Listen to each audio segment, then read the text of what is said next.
Jetez les yeux parmi les nations, regardez et soyez saisis d'étonnement, d'épouvante, car je vais faire en vos jours une œuvre que vous ne croiriez pas si on vous le racontait. Habacuc chapitre 1 verset 5. En cette période de folie sanitaire depuis mars 2020, les rangs de l'Église sont touchés par des questions sur ce qui va se passer. Beaucoup sont dans l'incertitude, dans le doute, dans la peur de connaître des temps difficiles.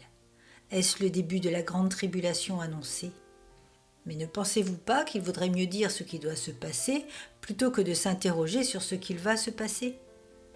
La parole de Dieu est pourtant on ne peut plus claire, avec des alertes détaillées qui sont des indicateurs précis. Frères et sœurs, méditez la parole de Dieu. Tout est écrit. Ces choses doivent arriver, c'est le plan de Dieu. Dans sa grâce, Dieu nous livre la recette de la paix intérieure face aux événements qui se profilent, avec le psaume 1 du verset 1 à 3. Heureux l'homme qui ne marche pas selon le conseil des méchants, qui ne s'arrête pas sur la voie des pécheurs et qui ne s'assied pas en compagnie des moqueurs, mais qui trouve son plaisir dans la loi de l'Éternel et qui la médite jour et nuit.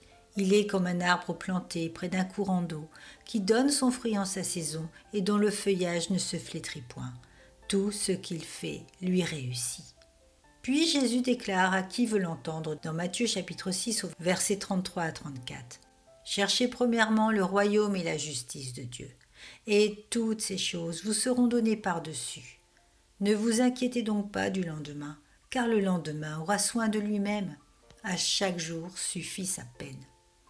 Et enfin, comme nous venons de le lire dans Habacuc, « Car je vais faire en vos jours une œuvre que vous ne croiriez pas si on la racontait. » Alors nous n'avons qu'une seule chose à faire, lui faire confiance avec une foi inébranlable.